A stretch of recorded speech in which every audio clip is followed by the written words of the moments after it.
Hey, what's up, you guys? This is Vincent back with another video, and this one is going to kick off a larger series going into the spiritual fundamentals, kind of all the foundational stuff. And in this series, I'll be covering all the basics that you need to know in order to understand the deeper meaning and the higher level spiritual teachings.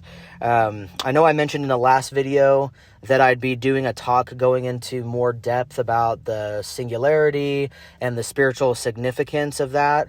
But I honestly just want to get straight into the teachings because that's the whole point of this channel. And so if enough people ask me, I'll definitely make a video about that topic.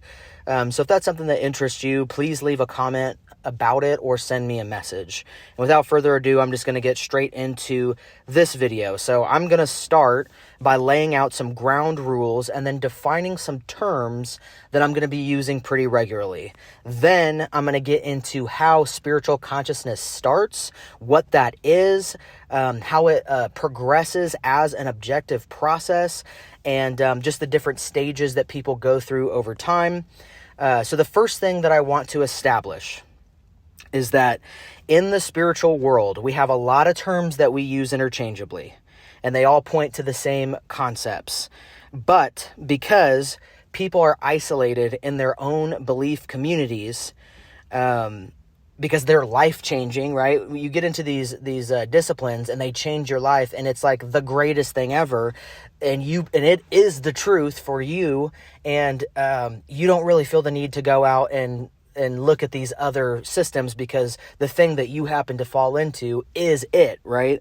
And that creates this spiritual language barrier that causes problems and prevents unity. It actually just creates division, unfortunately. And the root of this problem is that spiritual ideas are concepts. They're abstract. And what I mean by that is that they're not something that is outside of us that we can easily observe. For example, it's not hard for two people that speak two different languages to agree on what an apple is, because you can see an apple, right? You can hold it, you can smell it, you can taste it, you can hear the sound that it makes when you take a bite out of it. That's not hard to understand. But spiritual ideas are invisible, they're personal, they're within, they're complex, right? And so when you go and try to describe them to others, it's a lot like, stumbling around in a dark room that's full of paintings and then trying to describe an individual painting based on touch alone. Like you're feeling the canvas and where the paint is, and you're trying to describe that to somebody else. It's very difficult for you to see the same thing. And this is one of the reasons that we have so much misunderstanding in this area between people of different religions. One example that comes to mind is the fact that in Hinduism, a lot of times the term the self is used to describe the greater self that is within all living things, which is God, right? But when a Christian or a Muslim hears this, they think that Hindus are glorifying the individual self. So if there's like let's say an example, I don't think there's anything that says this word for word, but let's say that a piece of Hindu scripture says something to the effect of the self is the greatest reality. If somebody in an Abrahamic faith hears that, that sounds like complete blasphemy. That sounds crazy. But they are referring to God as the self because they see everyone as connected in this one consciousness. Kind of the idea of love God and love your neighbor being one commandment because we are all one, essentially. And so this leads to understandable misunderstandings and conflict, right? Because these words are very different and carry totally different meanings depending on what background you're from. And with that being said, I'm going to primarily use the term source and spirit when I refer to God, the universe, intelligent consciousness, whatever name you use to describe it, because I feel like the term source and spirit are a little bit more objective. They carry less cultural baggage, and they're just more symbolic. They don't have hundreds and thousands of years of history and attachments, and they don't have this psychological imprint or weight that other words have on different groups of people. And so this is me just trying to meet everybody in the middle. Occasionally, I probably will use terms from different belief systems to try to bridge the gap between the language barrier problem, to just say like, hey, you new age spiritual person over here who's talking about the 5D reality, and you over here that's a part of theosophy and is talking about the Akashic field, and you scientific person who's seeing intelligent consciousness as a force of information and creativity and agency. Like, you guys this is the same thing, right? Or Adonai. This is a name that is a symbol for this same entity that people are just describing differently because they're different people. This is the same way, like if let's go back to the apple example. If you ask 100 people to visualize an apple, which is a very simple thing, right? You're going to have 100 different pictures of apples, different sizes, different stems, different shapes, different colors, right? And so we do this the same way with God. And to deny that we would do that, it just seems silly, because it's the same thing for everything else. And so that's something that I just want us to recognize. And, some of us have terms that we do like more than others. I recognize that religious listeners that stumble across this channel might struggle with more secular terms that I use, like intelligent consciousness or universe, right? And then I also acknowledge that agnostic listeners or secular listeners, they might have a challenging relationship with religious language. So if I say, Christ or God, that might be difficult for them because of the relationships they've had with people within those groups that have harmed them. And to all of you, I would just, encourage us to be united. Let's be of one mind. Let's understand that these are just labels. They're not we're talking about the same thing, but we're using different labels, and let's just let go and move past labels, right? So like, here's an example. Let's say that you're on a road trip, okay? And you're going to Miami, and you see the exit sign that says Miami next right. Is that sign the city of Miami?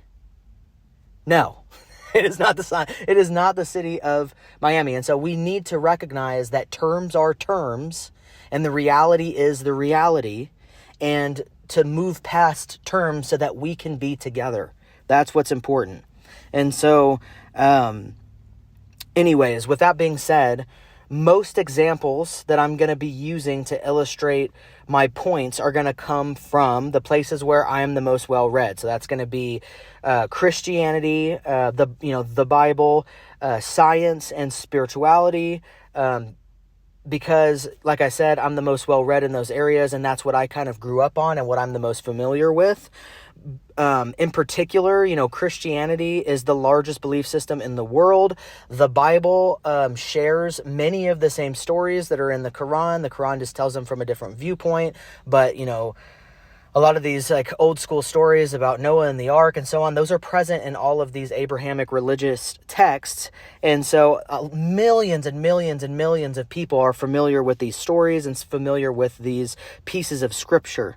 And so, my hope is that I can point out the deeper dimension of meaning in those scriptures to people that are already in those communities, so that they can get something more than just face value lessons from those. And then also the people that are agnostic and secular can see the truth, the deeper truth in these texts in a way that's new and hopefully like much easier to understand than how it's been typically communicated over the course of human history. And like I said, I'm trying to do that to unite people. My thinking is that if we can connect these ideas that spiritual and agnostic groups already understand on a more intuitive level, while using stories that religious communities, especially, like I said, Abrahamic religions, they're already comfortable with them. This will help people see that they're actually on the same page about these things a lot more than they think. And that's really important. And so I'm letting you know about this ahead of time because I don't want it to come off as if I'm trying to be a Bible thumper to anybody, because I am not that at all in the traditional sense of what that word means. I consider myself a follower of the Spirit, the Spirit. I consider myself a follower of the Spirit, point blank, period. I don't belong to any one faith community, okay? There are some that I resonate more strongly with than others, but I just want to stress that I'm not a member of a single institution exclusively. I see myself as a student of all of them, and I, jump between them from time to time as I am led by the Spirit to do so. And so the other thing that I wanted to say with that is that regardless of your background, you can listen to these teachings without any fear that you're going to be rejected or unwelcomed in my community. I welcome everyone. I welcome your questions. I welcome your criticisms, as long as you're being respectful. And your intention is to just understand and get on the same page with one another. So I have zero intention of trying to convert anyone out of their current faith. I want to make that super clear. I think that the truth is present in all of those places, as I said, just before this, and you can and should stay where you feel the most at home. If your current faith community works for you, it produces fruit for you, you are continuously growing and being led, you feel the presence of the Spirit within it, stay in it. If you don't, that's something that you should ask yourself about. Would there be something more suited for me to make spiritual progress? But my intention is not to just say, you need to get out of your faith, you need to get out of religion and get into spirituality, or you need to get out of spirituality and get into religion.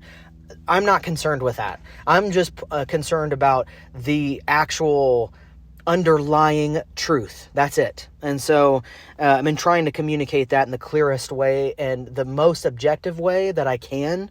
Obviously, some of this stuff is difficult to communicate completely objectively, but I'm going to approach this in a way that prioritizes that. And so I think that the Creator loves diversity.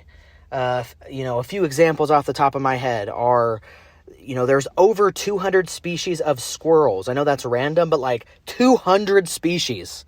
How many squirrels do we need, right? Like, there are hundreds of different cuisines. There are hundreds of different genres and subgenres of music.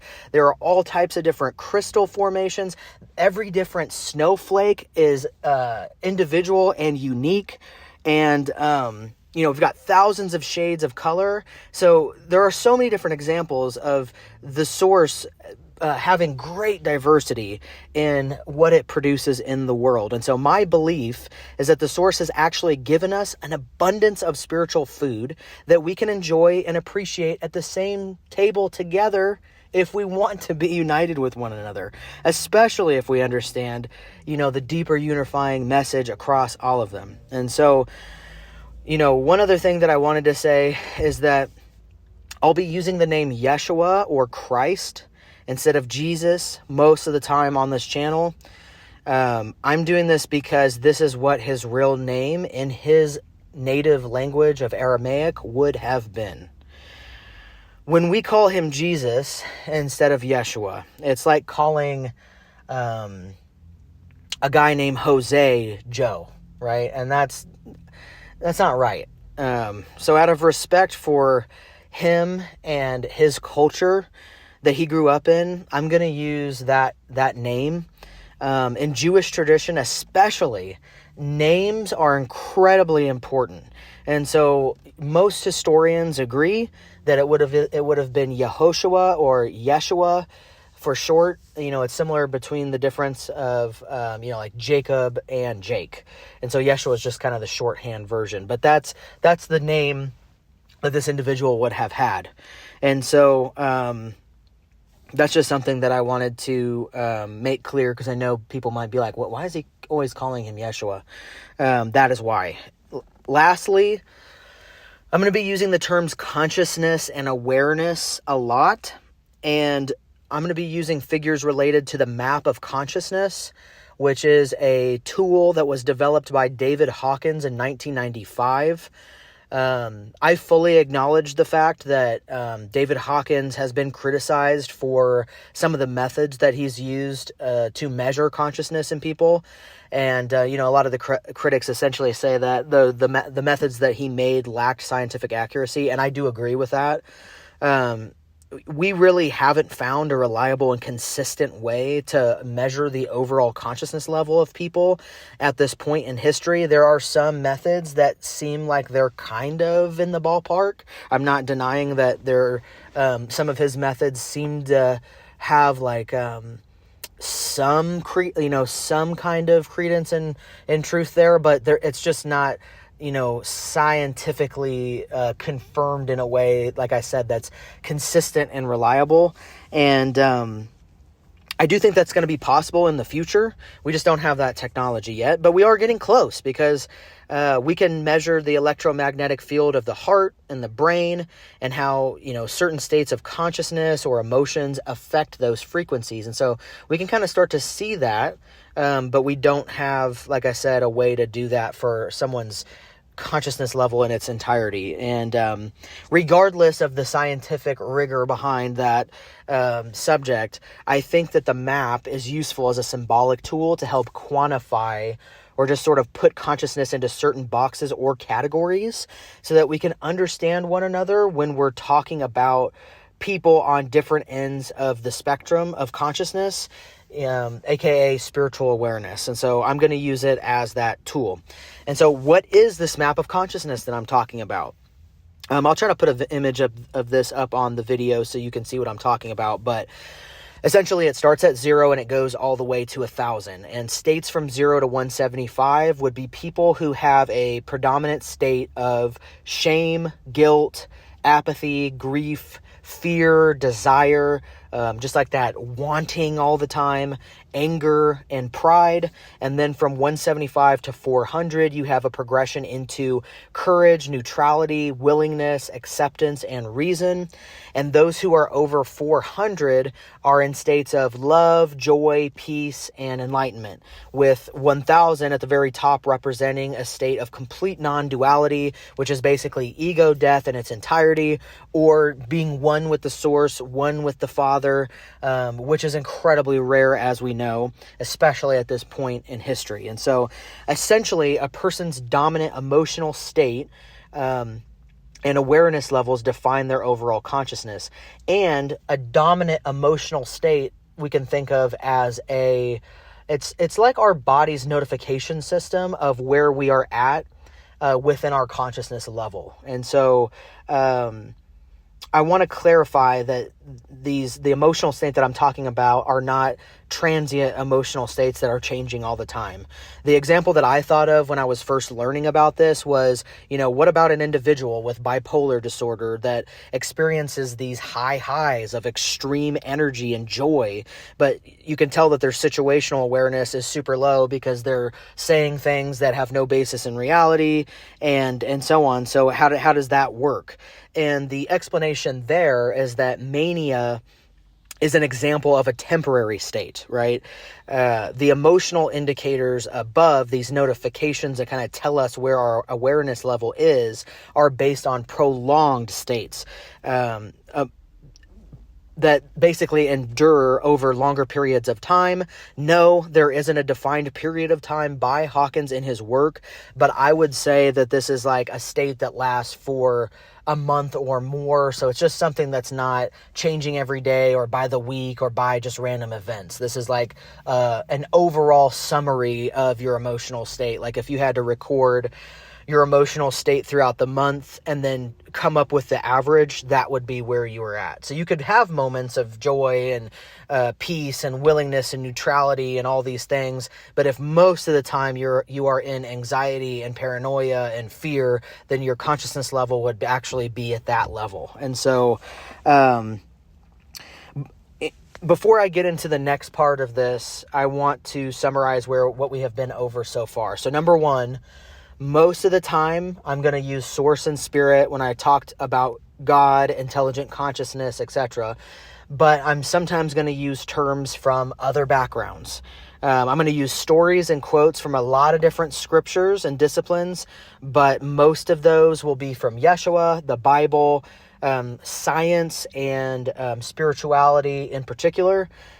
And then I'll use the map of consciousness as a symbolic tool to talk about varying levels of spiritual awareness so that we can be on the same page when we're talking about where certain people are at.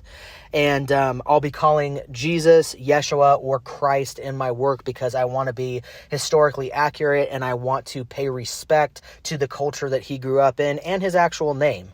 You know, nobody likes it like when somebody forgets your name or calls you by the wrong name. It doesn't feel like the person cares very much when they say that or when they confuse your name with somebody else. And so this is just me showing that love and respect for this individual. And if when you're in groups of people where they use this title or this name a lot, I try to meet people where they're at, because I don't want people to feel as if I'm judging them for the term that they choose to use.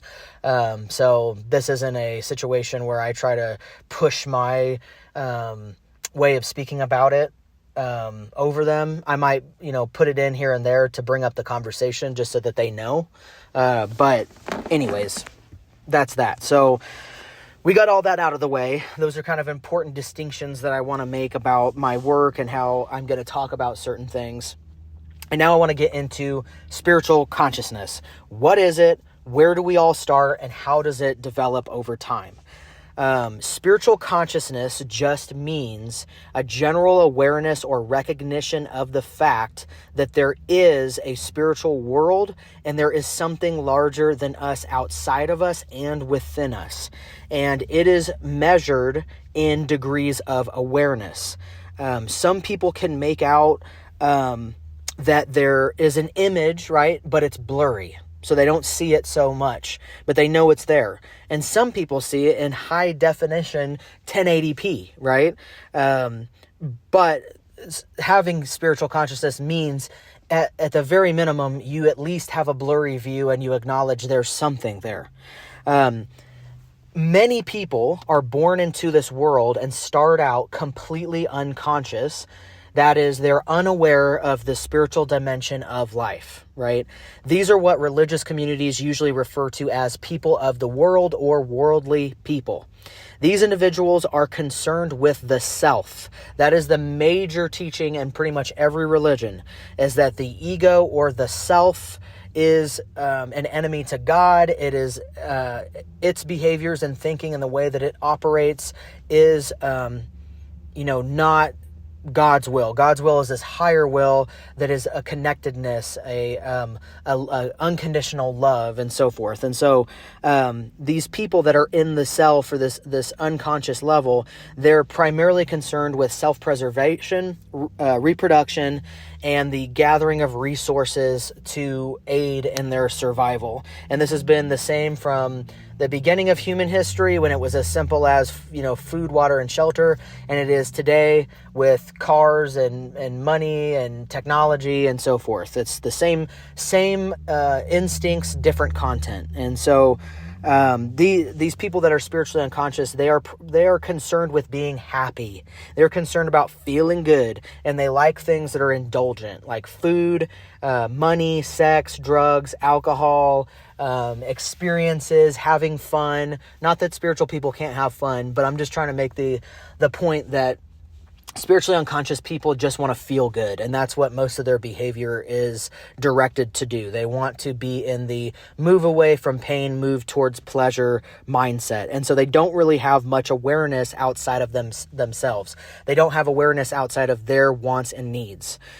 At the farthest, worst end of the spectrum of these people are narcissistic, and psychopathic people that have zero regard for anyone else. They don't have a conscience. They willingly inflict harm on other people for their benefit.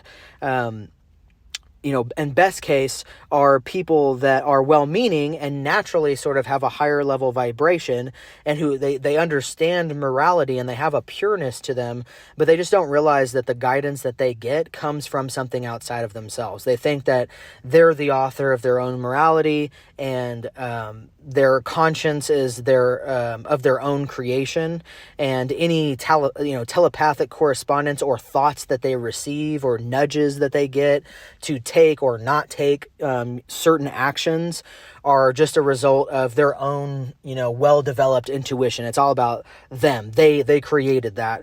And the defining feature of this is that they believe everything's self-generated. And the physical world is the physical world, and that's it. And they don't acknowledge that intelligence and awareness that they have is actually from the source itself, and is the source, and is separate from them as an individual self. But in the middle of this, the worst and the best of this group of people are, decent secular people who practice basic morality. Many of them use it to get the things that they want. So they use their morality to earn a good reputation, money, opportunities, love. So they're sort of just using morality in service of the ego. Some of them aren't like that. Some of them genuinely have pure hearts, but a lot of them do that. And some people in the church or in spiritual communities do that as well. And so there's nuance to this, but I'm just trying to explain that the defining feature of spiritually unconscious people is the physical world is it. Everything is a product of me, the self, and that's it. And if they do have a spiritual inclinations or intuitions, those are just a product of the brain, and that's it. And there's nothing outside of that. And so then what happens is people get into spiritual consciousness in several ways. And so the first way is that they're just born into a family or culture that teaches them spiritual laws really early. So they're introduced to it basically right away. Second, they experience a ton of suffering and pain from living their worldly life, or from relationship difficulties, or just pain and suffering, that they start seeking out answers to deal with it. And that includes, like research, going to church, trying psychedelics, whatever. And this group basically just seeks out the spirit from pure necessity. They just have to do it because they can't take it anymore. Third, there are people that experience like very high levels of traumatic suffering, where their ego structure actually just cracks open completely, and they have an immediate awakening. A good example of this would be Eckhart Tolle, who essentially was about to commit suicide and just had this like pretty much instantaneous awakening where he realized that the self and his awareness were separate, and then that just kind of permanently changed him and he couldn't unsee it. Some of those people that have that experience, it is short-lived, and then some of it is just like permanent. Now they're just like permanently awakened. And so that one is pretty rare, but it does happen. And then fourth are people who randomly have a mystical or near-death experience that completely changes their worldview, and it confirms for them the existence of spiritual phenomenon. So a good famous example of this would be Paul. He had this encounter in the wilderness with Jesus, and then that changed him completely and set him on the path to aid Christians and spread the word instead of trying to persecute and murder them. And so I've actually experienced all four of these paths personally. I grew up in Christianity. I was taught young about spiritual law. I went to Bible study. I went to church all the time. This was a major part of my upbringing. I went through a ton of psychological trauma in my teens and early 20s that made me seek out the source. I did have an experience of my ego structure being damaged after this major business failure that I had that was very public. This was during the first version of my business, where essentially things totally failed and I had to take some time off before I relaunched. This was a temporary ego structure hit for me, though, and then after time it kind of repaired itself, and so I'm still working on, working it out of my system. So this wasn't a permanent one for me. And I also did have an extreme experience where my spirit and body were in separation during this experience of astral projection that I had in my early 20s, along with, I've had many mystical experiences in my life that have been completely crazy. And so I've had a little taste of all of those paths to bring me to at least where I am in my journey. And so the first two cases are 99% of people, right? This is going to lead people to a religion or various belief systems. Like a good non-religion example would be like Stoicism, okay? These belief systems, they have rules to follow. They have codes of conduct, ways of thinking, traditions, rituals, etc. And what happens is that, okay, so I'm going to rewind for a second. You start unconscious, you get introduced to spiritual law. You start trying to actually follow spiritual law at some point. And when you do that, you notice that it's pretty hard, okay? If you're a person who's ever tried to change, you know that becoming a better person or adopting new habits takes a tremendous amount of attention and focus to catch yourself in the moment and choose that new behavior that you're trying to establish in yourself. You really have to pay attention. And so what happens as a positive consequence of rule following is that individuals are forced to become more aware of their thoughts and actions, and this increases their consciousness levels and takes them out of that 0 to 175 and starts to slowly bring them up into these higher levels. And so now, because the person is doing less selfish and harmful behavior, they're experiencing an improved emotional state over time. And because of that, when you get out of those lower levels, you start to feel bad when you do bad. You start to feel good when you do good. So if you're focused on doing good, you're going to feel a lot better. That's the point I'm trying to make there, where it raises the awareness and it raises your state at the same time. And so the rule following actually does that, and that's what it's supposed to accomplish. This is the purpose of the rules and codes of conduct. Many people that are just more naturally spiritually inclined from an early age, they just don't even get that. They're like, I don't get why I got to do all this strict stuff. This makes no sense. I just have a connection to the Spirit already. And that's why people like that tend to really struggle in strict religious communities. This was something that I struggled with. I didn't understand it. I had other qualms with the church, but this in particular was always like, why? And there's never really a good explanation, because a lot of these metaphysical ideas behind why we do certain things are not really well understood. That's just like, do it, it works. And those people aren't wrong, because they've seen it work for people. They've seen people follow these rules and change. And so they're just telling people and trying to enforce ideas that they know work. Do they understand why it works? No, but they just know that it works. And so as you climb up the ladder of consciousness, what happens is that you begin to dial into this radio station frequency that is the Spirit itself, broadcasting to people directly. And at those lower levels, you pretty much don't really hear God very often, except for like emergency situations where you have a heightened level of awareness all of a sudden and everything goes quietly. You know, like in an emergency situation where time slows down and you're just in the moment and everything's happening, and you're mentally sort of quiet and you're aware. Like people will have really like strange encounters with the Spirit in those modes, because their consciousness level is raised temporarily. And then what happens as you start to climb that ladder, like I said, is you start hearing the Spirit more. And, maybe at first there's some big activity 2 to 3 times a year, right? And then it starts to happen every other month. And then it starts to happen every month. And then it starts to happen every week. And then it starts to happen every day, until you're in this point of being in constant communication with the source. And so this is the process. And this is how you get out of spiritual ignorance and into awareness. This is what it means to be born again in the Spirit, to enter the kingdom of God or the kingdom of heaven. The actual meaning of those terms, if you break down the language in their original language, is the state of being ruled by or guided by God, guided by above. So this is quite literally what the term refers to. And Yeshua says, word for word, that the kingdom of heaven can't be observed reserved outside of you. It's not a physical place. He's saying it is within you.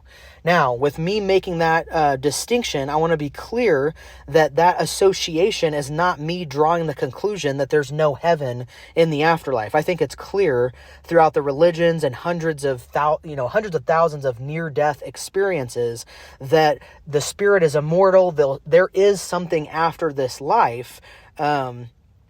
But because the kingdom itself is immortal, meaning it has no end and no beginning, we can have access to it right now before we get there in our afterlife, if that's where we end up. And so I just wanted to make sure people know that I'm not saying that that's not a thing, because I do think that there's credence to that idea and plenty of evidence that there is something else.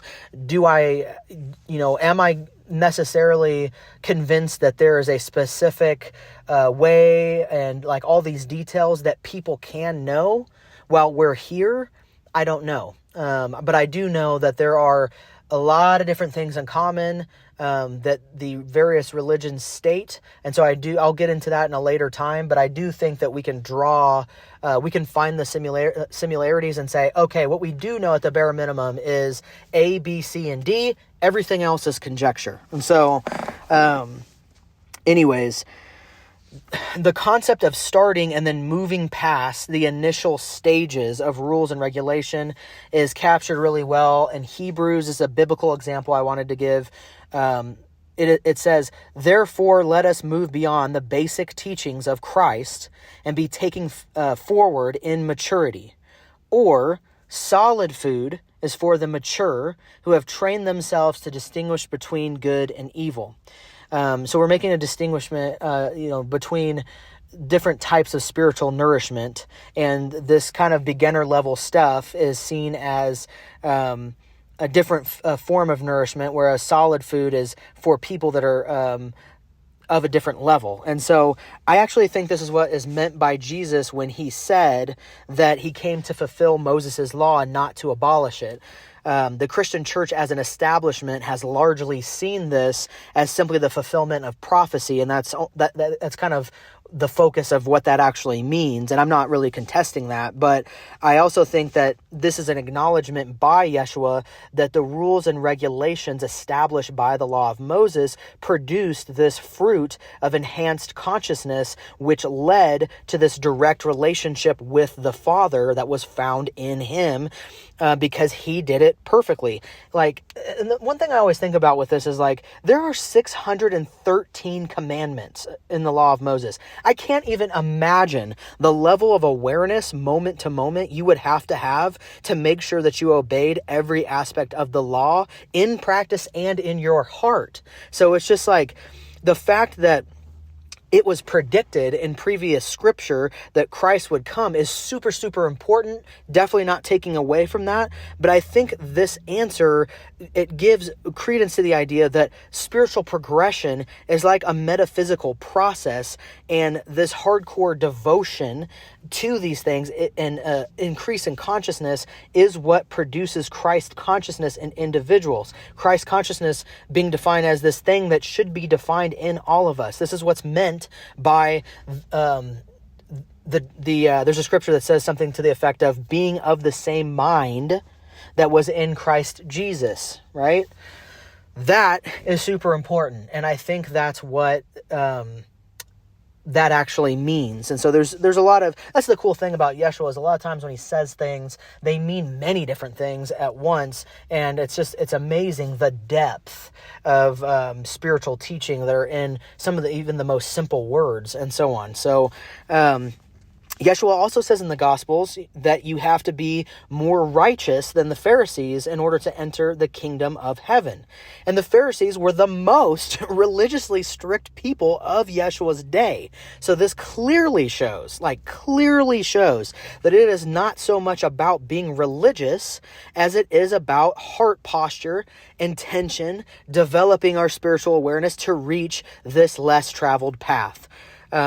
And a big part of that is also not allowing the ego to use spirituality and religion to be better than others or to neglect people or be holier than others, which is frequently what he criticized them for. When people use religion and rule following for themselves and their personal benefit instead of for God and others, they remain in a state of stunted spiritual development. That's so clear. And, many people follow the law long enough to feel like, oh, I'm good enough now because I'm not where I was. And this also prevents the source from finishing its work with us. This is why, Yeshua says you have to commit to leaving everything behind. You need to love me and pursue me so much. Pursue God so much that by comparison, it's like you hate your family, right? And, that's metaphorical language to just say, like, this is the level of focus you must have. This is not something that's casual. This is not something that you just do on the weekends. This is not something that you just do 2 days a week. This is an everyday full commitment to reach this state. And that's why, in reality, and still to this day, very few people actually reach it in its entirety. And the thing is that most people get caught up in both of those traps. They don't develop, and they use religion for what it can do for them or how it makes them look. And they just don't understand the teachings at a deep enough level to really spark change. Or another thing is that they're trying and saying that they're following the rules, but in reality, they don't have the consciousness level to realize that they actually are constantly bringing themselves out of tune and out of alignment with God by gossiping or lying or flipping off people in traffic or casting judgments constantly on other people, whatever.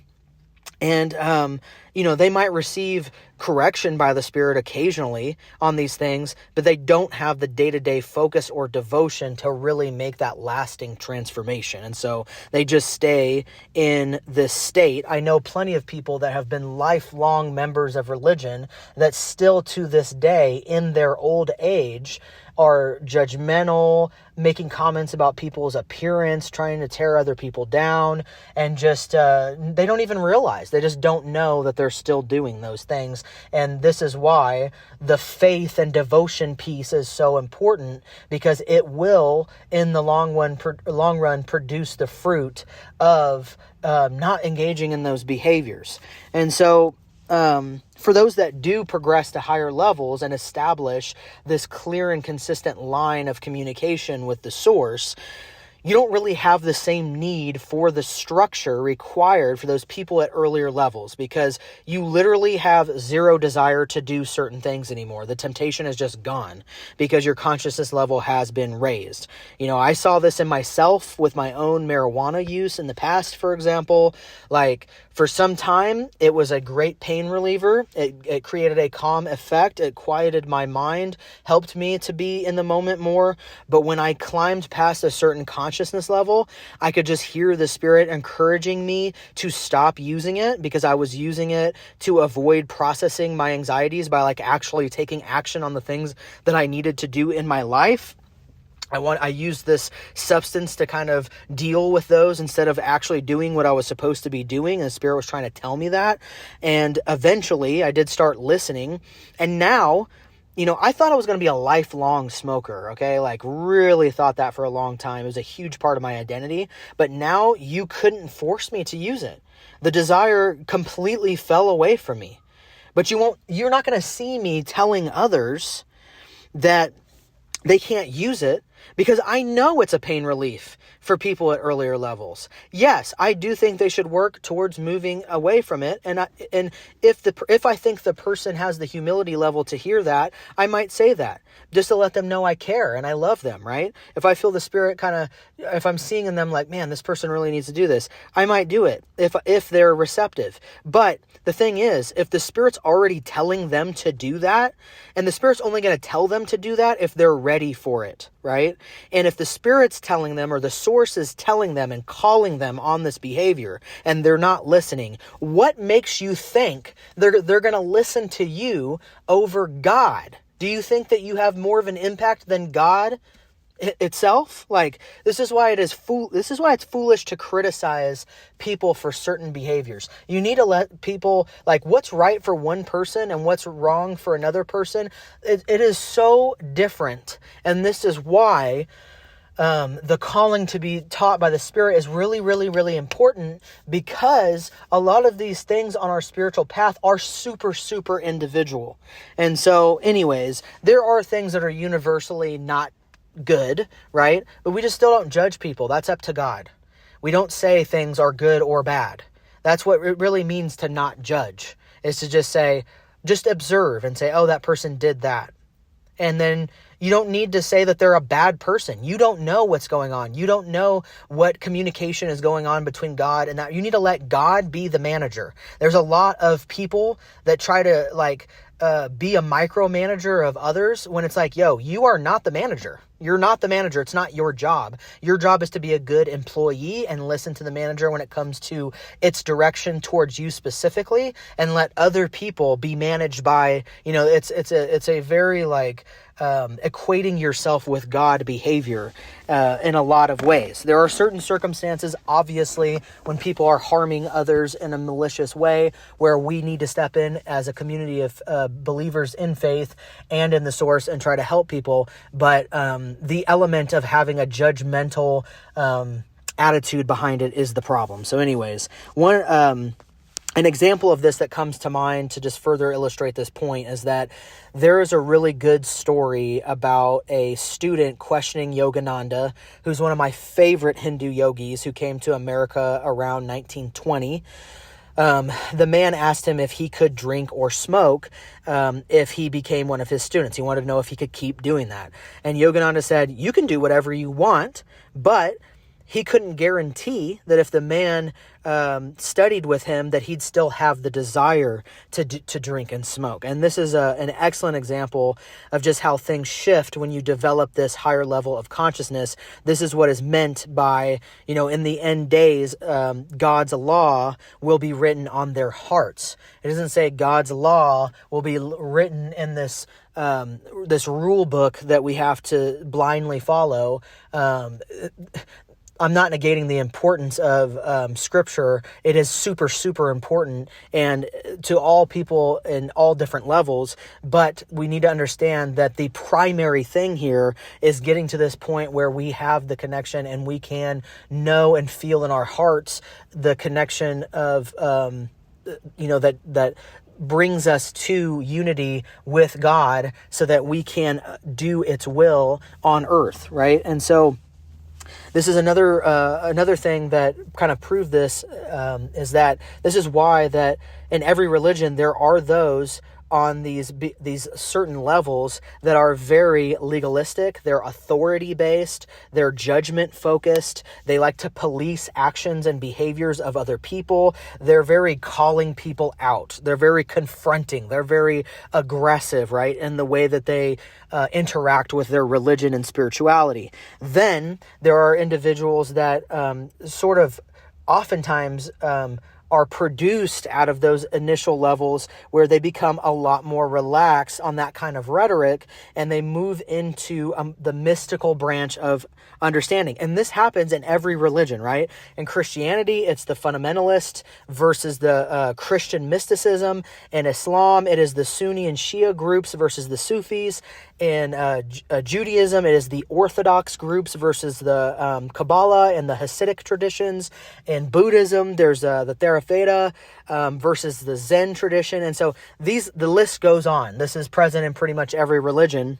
And so I want to be clear, I'm not arguing against or for either group. I'm just asserting the notion that these groups, they correlate with certain levels of development. They have a time and place in everybody's journey, and they're both important. Just as you need to follow the first directions and the last directions to follow a recipe or bake a cake, you still got to follow all of them in order to get the cake. And so all the steps are important to follow for most people, at least. Some people just naturally come out the womb and they don't really need that initial structure, but most people do. And even when you graduate into being taught by the Spirit itself, these scriptures and traditions are still incredibly important and meaningful. We just need to understand that they aren't the end all be all. You should be most interested in worshiping God and not interested in worshiping tradition before God. This was something that, like, I'm not going to get into all the different examples. Yeshua called this out constantly when he was on earth, calling out the Pharisees and the religious elders of his time for being more interested in upholding tradition than by doing right, showing mercy, carrying out justice, being loving. Like, those were the things that really mattered. This is a constant theme in Christianity, in particular. And so we need to remember that in this day and age. And, Paul is a great example of how this Christ consciousness can transform even the most evil heart. He was an extremely legalistic Jew who went so far as to actively hunt and murder Christians. He had a mystical experience with Christ, and then his attitude and behavior became increasingly more rooted in love and unity as time went on. Yes, there was still an element of legalism in his writings over time. I know a lot of us have issues with certain things that were communicated, but here's the thing. He's a human man that was being transformed over time, just like the rest of us are, but he made a massive change once that shift in him happened. We can't expect people to upgrade their consciousness to the highest levels immediately, super rare, and it's not realistic, and nor does it work that way on a metaphysical level. People that progress too quickly, it can cause problems. This is why in a lot of shamanic traditions, there's an understanding that the shaman essentially will go through this sickness period before he gains a higher level of contact with God or with this being, because there are, like, I'll get into this in another video. There are, like, physical changes that sort of happen to kind of get you ready for the next step. And this is why, like, rituals such as baptism have a huge meaning in symbolic ways, but also in, like, real metaphysical ways. And so there are real stages that must happen as you develop. But anyways, to sum it up, essentially, all these religions are designed to increase those consciousness levels and gain contact with above directly while dying to the ego or the individual self, moving out of me and getting into us. This is, like, the core thing. Anybody that I talk to can agree on this. Like, it doesn't matter what background they're from. If they're at a higher level spiritual thing, they're like, yeah, that's the main point. And so the Abrahamic religions, they use ritual and more extensive rule and regulation in order to accomplish this rise in consciousness, whereas the Eastern philosophies and religions skip to physical practices such as meditating to increase consciousness levels directly. They do have codes of conduct as well, and they have detailed codes of conduct, but the emphasis is different than it is in the West. And so, but they're just achieving the same thing. I hope you can see that. It's just like how there's different strategies and a million different diets to lose weight. Like, you can work out a lot and burn a ton of calories every day, and that's your approach. Or you can just eat less, right? Or, eat what is that called? Like, a low carb diet or whatever diet, or be a vegetarian, but at the end of the day, it's just less calories and you lose weight. In both ways, whether it's exercise or specific diets, there are valid ways to reach the same goals. And so the religions just have different ways of reaching those end goals, and that's kind of why they were developed over time, to give people these options, because some things work better than others. For me, the Western stuff didn't really work. The Eastern stuff really made a huge change in me, and then I was able to appreciate the Western stuff that I grew up on a whole different level that just blew my mind. And so, but some people, they really resonate with the Western way of approaching it a lot more. And so everybody's different. And in conclusion, I'm going to go ahead and wrap this up. This video is longer than what I thought it was going to be. A lot of people start out spiritually unconscious. They're concerned primarily with the self. Then they get drawn to spiritual consciousness by these different paths that I mentioned. Then they get introduced to rules, regulations, codes of conduct, or practices that start to increase their consciousness. A lot of the times it's the codes of conduct. They have to pay attention and look within a lot, which increases these consciousness levels. That paired along with purging of negative emotional states and clearing karmic debt by treating others better leads to more positive emotional states over time, and that brings them up and tunes them in to the voice of the spirit, the source itself. And once people enter this mid-level consciousness, this is where they truly start to be born again. They either remain here in those levels forever in spiritual infancy, or with enough commitment, humility, and devotion, the person then truly enters the kingdom of heaven in a real and meaningful way. Or the other term that's used for this is enlightenment, right? They are solidified then into this spiritual dimension where they gain access to the spirit itself. This is where all the mystical teaching comes from. This is why it is really different from the way that things start. Like, this is why Moses was at a different level, and his depiction of God is very different than someone that followed all those things, got into this new dimension, and then Jesus is saying, hey, the kingdom of heaven is at hand. It's right here, people. You just need to do these things, right? And then his view of God is more clear, and it's more loving, and it's just different because he is seeing it in a more clear way than people at these other levels. And so this process where these teachings come out of these traditions over time, they're all really consistent, and they're very similar in all these different religions and philosophies. This is how spiritual consciousness works as an objective process that we can see in people. And so roughly 75% of people today are below 200 in consciousness level. Roughly 22% are between 2 and 400 in reality. 2.5% are between 4 and 600, and less than 0.5% of people are above 600. Okay, that's a good way to see and gauge where you are at and where most people are at. That's kind of an agreed upon percentage breakdown based on people that are at higher levels and sort of looking at the masses and trying to group where people are. Those numbers are a good place to start to understand. Most people that you meet are in these lower levels most of the time. They don't have very much awareness. And so the goal, again, of this channel is to get people out of those lower levels and raise them up so that they can be directed by the source itself. And so in the next video, I'm going to be going over the two aspects of the human experience, the two sides of the one coin that is what we go through, the angel and the devil on our shoulder, the higher self and the lower self. I think I'm probably going to make those videos individually so that I can really, really go into depth, because I think they're super important to understand very thoroughly.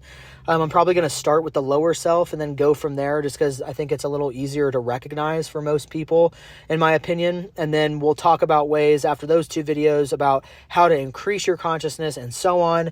Might think of some other common questions and try to answer those as well. If you have suggestions for things I should cover, or things that you're curious about, or things that didn't make sense in this video, please ask those questions so that I can clarify that for other people, because if you have that question, other people probably have that question too.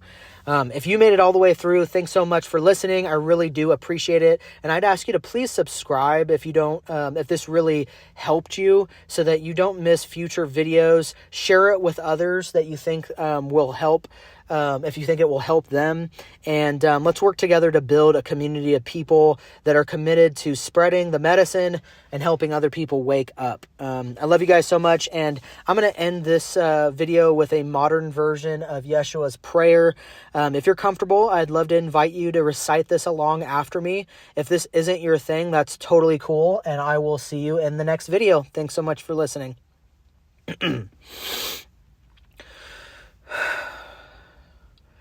Blessed are you, the universal spirit.